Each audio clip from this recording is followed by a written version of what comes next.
Is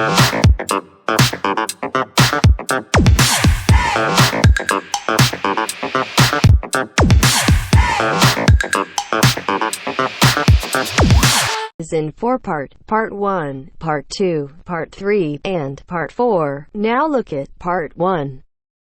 Part 1. You will hear two faculty directors talking about which person in their university to promote. First, you have some time to look at questions 1 to 5.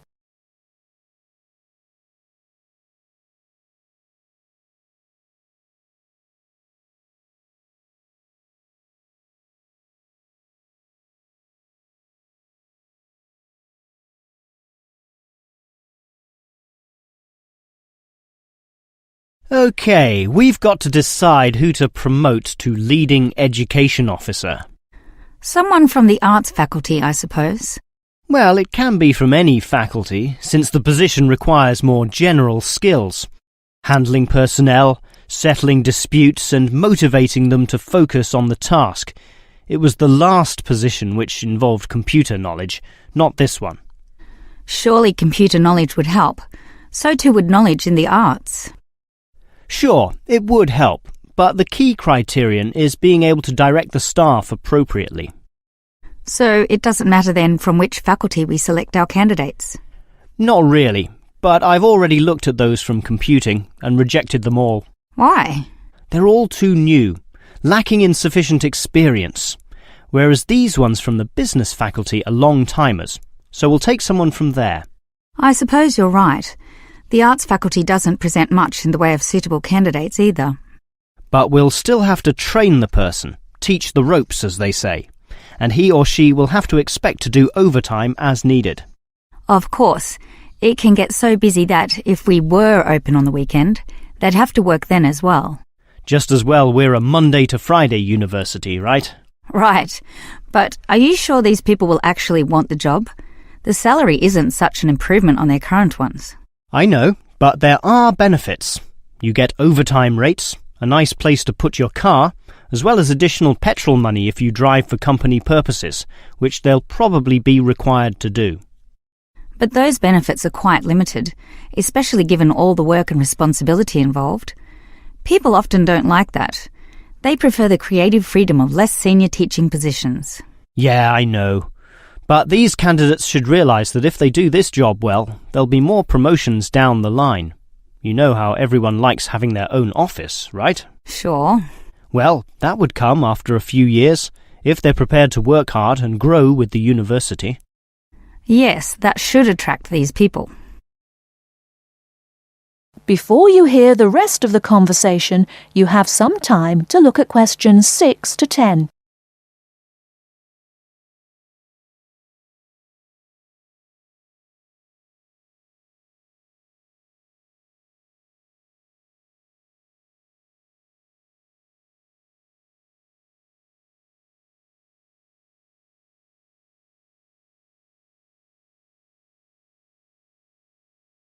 Now listen and answer questions 6 to 10.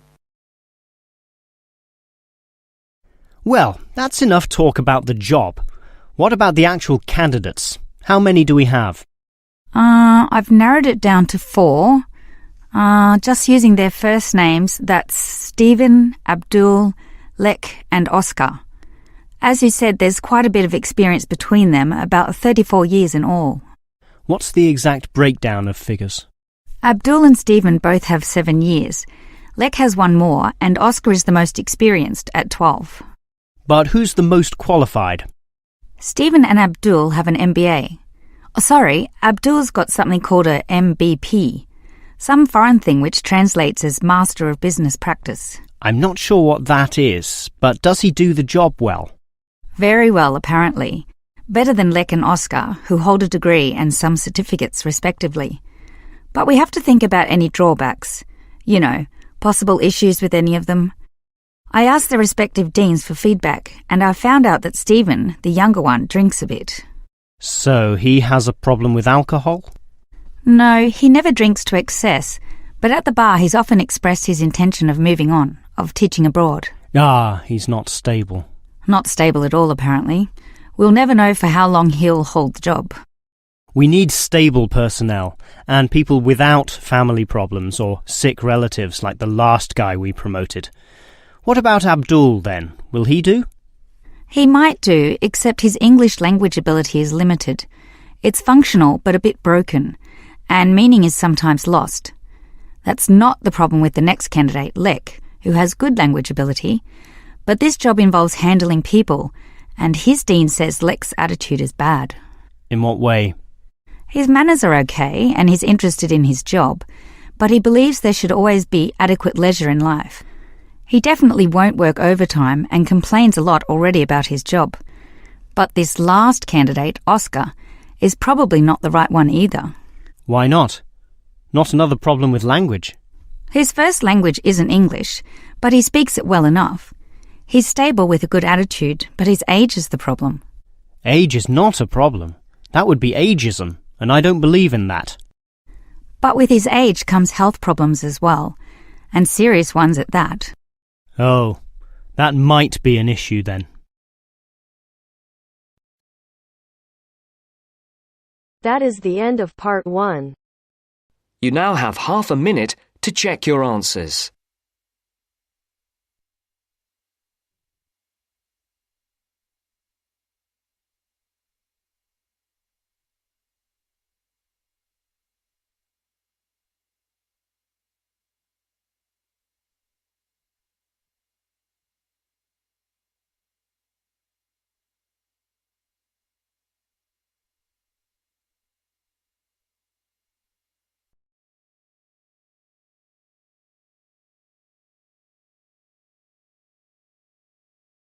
Now turns to part 2. Part 2. You will hear a telephone conversation between an employee of an airline company and a customer. First, you have some time to look at questions 11 to 16.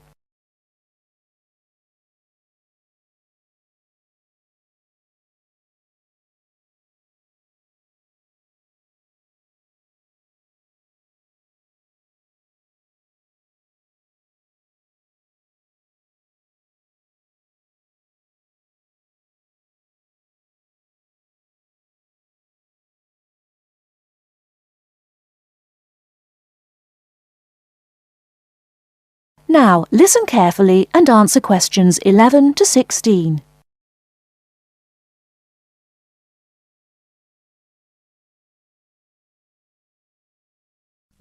GB Airlines, this is Kyle speaking. How can I help?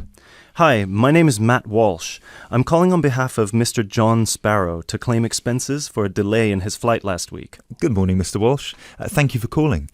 Could you please tell me the flight number and the date of departure? The date of departure was the 24th of January, 2016. I'm afraid I don't have the flight number in front of me at the moment. Okay, that's all right. One moment. Could you tell me where was Mr. Sparrow departing from? He was departing from Athens. Is that Athens, Greece or Athens, Georgia? Athens, Greece. Right. And what was the destination? It was Heathrow, London. Right. We've got 2 flights from Athens to London Heathrow on the 24th of January 2016. Was it the 3:25 p.m. flight or the 9:45 p.m.? It was the later one, 9:45. Okay, so the flight number is GB1011. Right, okay. Okay, yes. I can see that Mr. Sparrow's flight was cancelled and he was booked on the next flight on the 25th of January at 3:25 p.m. Is that correct? Yes, that is correct. According to our system, one of my colleagues spoke with Mr. Sparrow on the phone on the 24th to inform him of the cancellation and offered to book a hotel for him for the night, but Mr. Sparrow preferred to book one himself. Yes, because he didn't want to stay near the airport, as the next flight was in the afternoon. Yes, of course. Could you tell me which hotel he stayed at? Yes, he stayed at the Hypnos Hotel. Oh, could you spell that for me? Of course. That's Hypnos. Right. Thank you for that. And could you please tell me how much the total cost was for the night? Sure. It was €73. Right. Do you have a copy of the receipt for that? Yes, of course. Would you like me to send it to you? Yes, please. Can I email a picture of it to you? Absolutely. The email address is refunds@gbairlines.co.uk. Great, thank you. No problem. Were there any other expenses you wish to claim? Actually, yes. There was also the taxi ride to the airport and the taxi ride back the next day. Right, and what was the total cost? The first taxi ride was €53 and the second one was 42, so 63, 73, 83. Yeah, so the total was €95. I'll send you the receipt for those as well. Thank you. Are there any other expenses? No, I think that's it.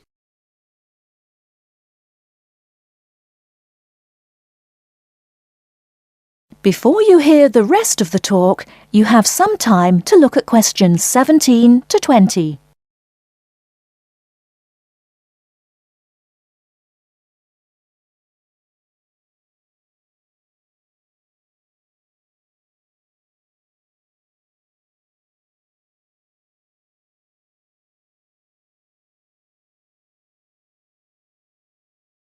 Now listen and answer questions 17 to 20. Excellent. So if you could please send us the receipts for the hotel and the taxi rides, and after we receive them, it should take about 48 hours for the funds to reach Mr. Sparrow's account. Perfect. Thank you so much. My pleasure. Is there anything else I can help you with? Actually, yes, there's one more thing. Mr. Sparrow complained about the meal during the flight. He said that it was a bit bland. Right. So he asked me if it was possible to switch to a different meal option for his upcoming flight to Kiev next week. Right, of course. Just give me a minute, please.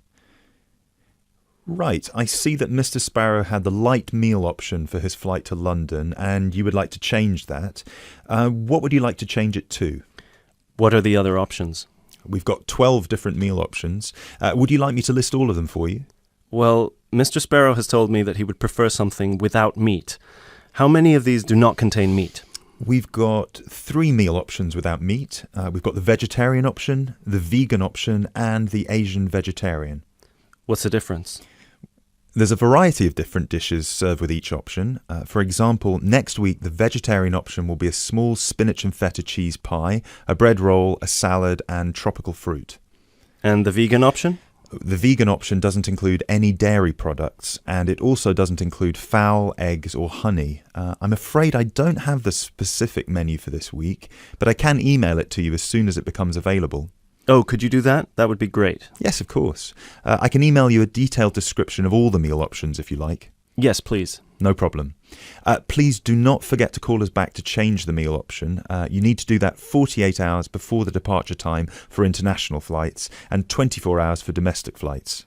So 48 hours for this one then? Yes, exactly. Perfect. Oh, no, I'm sorry. Transatlantic flights require 48 hours. All flights within Europe require 24 hours. So in this case, you will need to call us 24 hours in advance. I apologise for that. Okay, great. So, could I please have your email address so I can send you the menus? Certainly. It's matt.walsh@sparrowlimited.com.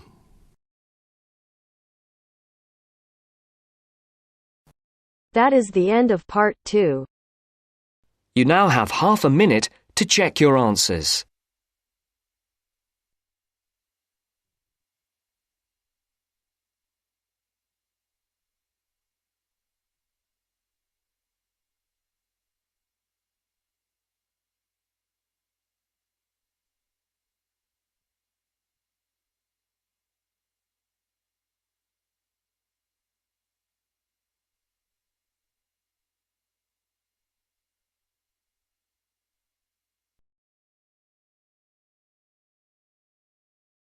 Now turns to part 3. Part 3. You will hear a lecturer discussing public parks. First, you have some time to look at questions 21 to 24.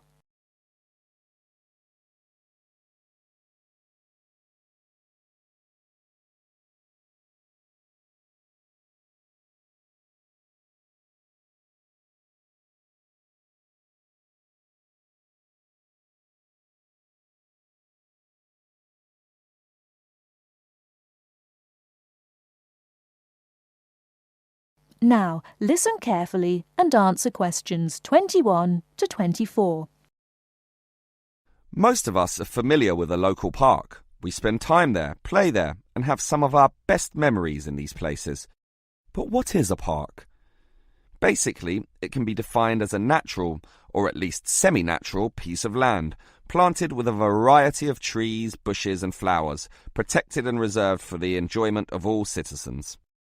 There are usually regulations about the sorts of behaviour that can take place within, and sometimes there are facilities such as children's playgrounds or fields for ball games and other sorts of activities. For this reason, if there is grass, it is kept short, and this also discourages the breeding of insect pests. A well-maintained park actually needs a lot of people to look after it, and more so if the park showcases special plants, flowers or trees, in which case it is called a botanic garden. In complete contrast, if the park is big and remote enough, it is sometimes designated as a wilderness park, to be left completely alone and untouched, protected from all development in order to allow wild species, both plant and animal, to live undisturbed.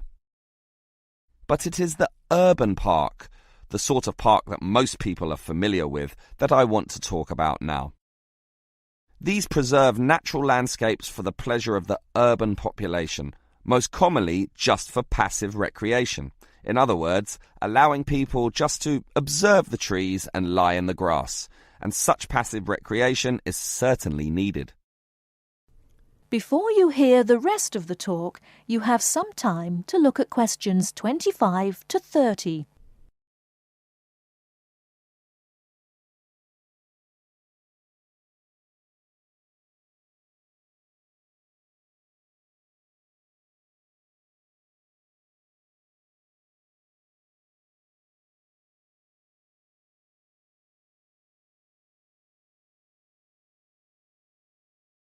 Now listen and answer questions 25 to 30. Before you hear the rest of the lecture, you have some time to look at questions 35 to 40. Now listen and answer questions 35 to 40. Continuing on the subject of parks, it might surprise you to know that once there were none. 1,000 years ago, there was no need, since there were already extensive open spaces, forests and wilderness surrounding most cities and towns, for example in Europe. These dark, dank forests were large and even dangerous, full of wild animals and with the potentially fatal result of getting lost. Hence, fairy tales evolved about witches living in these areas and the wolves and bears which could threaten young children.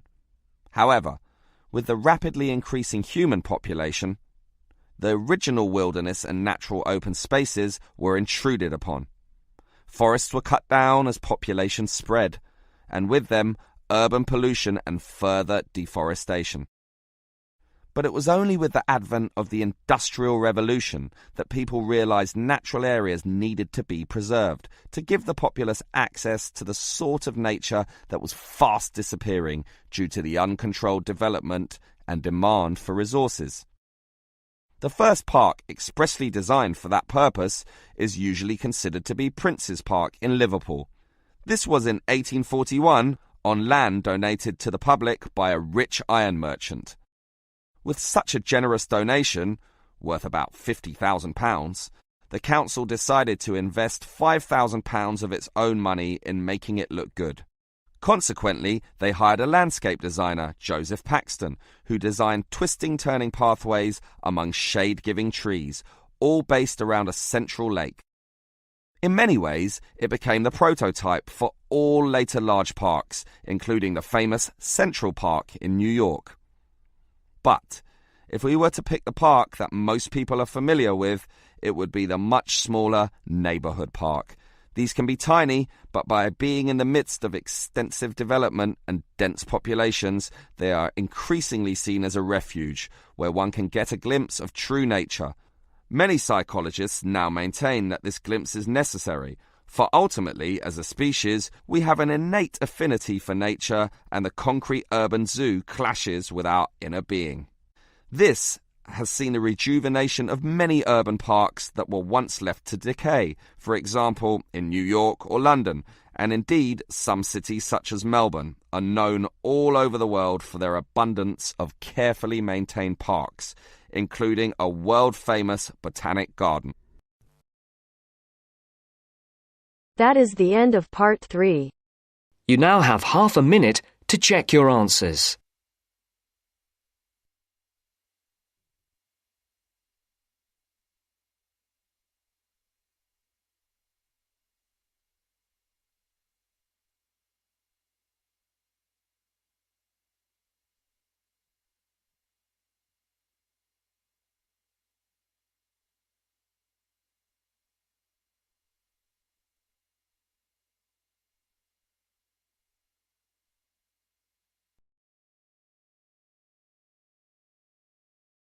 Now turns to part 4. Part 4. First, you have some time to look at questions 31 to 40.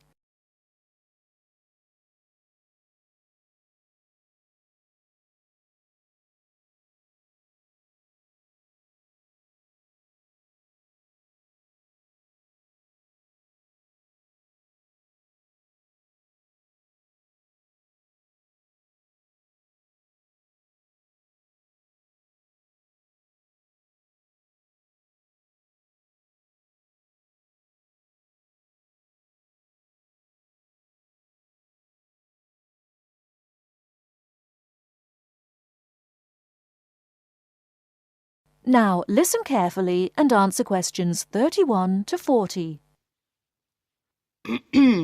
Last week, we looked at some of the features of modern houses, and today we're going to turn the clock back and look at traditional house design.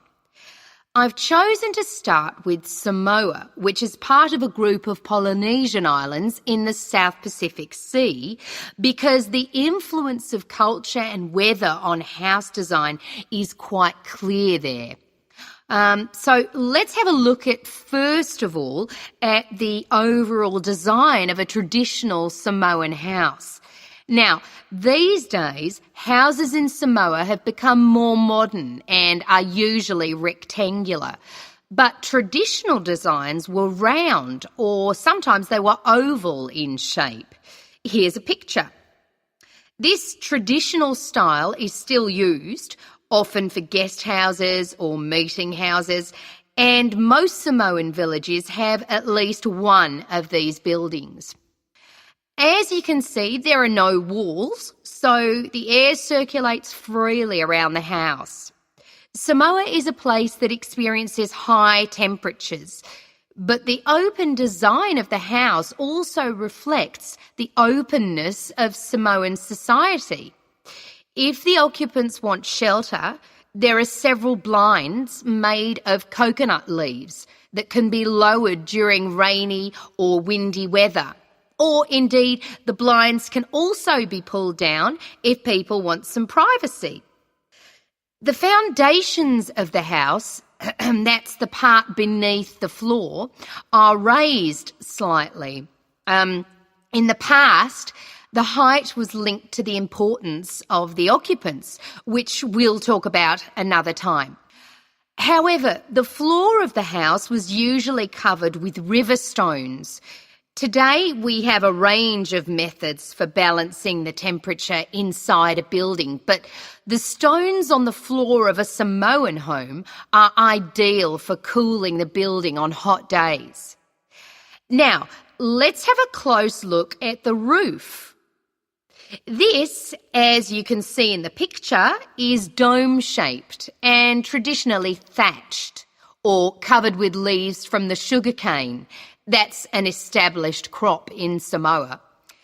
This was a job for the women, and it involved twisting the leaves and then fastening them with a thin strip of coconut leaf before fixing them to the roof in several layers. Now, the shape of the roof is important. You can see that the sides are quite steep, And that's done so that the rain falls straight to the ground without moisture going through the leaves and causing leaks or dampness inside the house.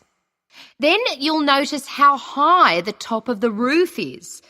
This is a way of allowing heat to rise on sunny days and go through the thatching, thereby cooling the house. So, how does the house stay upright? Well, there are a number of evenly spaced posts inside. They encircle the interior of the building and go up to the roof and support the beams there. They're also buried, usually about 1.5 meters in the ground to keep them firm. These posts are produced using local timber from the surrounding forests. They're cut by men from the family or village, and the number varies depending on the size and importance of the house. Now, these posts were a very significant part of Samoan culture and did much more than hold up the roof. When there were meetings, people sat with their back to certain posts, depending on their status in society. So there were posts for chiefs, according to their status, and posts for speakers, and so on. And ordinary people sat around the side on mats. The last area I want to look at today is the attachment of the beams and posts, what you call fixing the construction. Traditionally, no nails or screws were used anywhere in such a building. Instead, coconut fibres were braided into rope to fix the beams and posts together. The old people of the village usually made and plaited the rope. This was a lengthy process. An ordinary house used about 40,000 feet of this rope, and as you can see in this picture, the rope was pulled very tightly and wound round the beams and posts in a complex pattern. And in fact, the process of tying it to the beams so that it was tight and strong enough to keep them together is one of the great architectural achievements of Polynesia. That is the end of part 4. You now have half a minute to check your answers.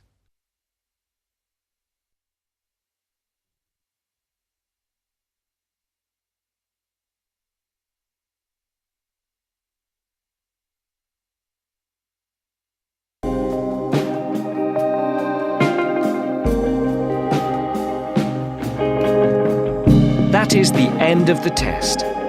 You now have 10 minutes to transfer your answers to your Ielts listening answer sheet.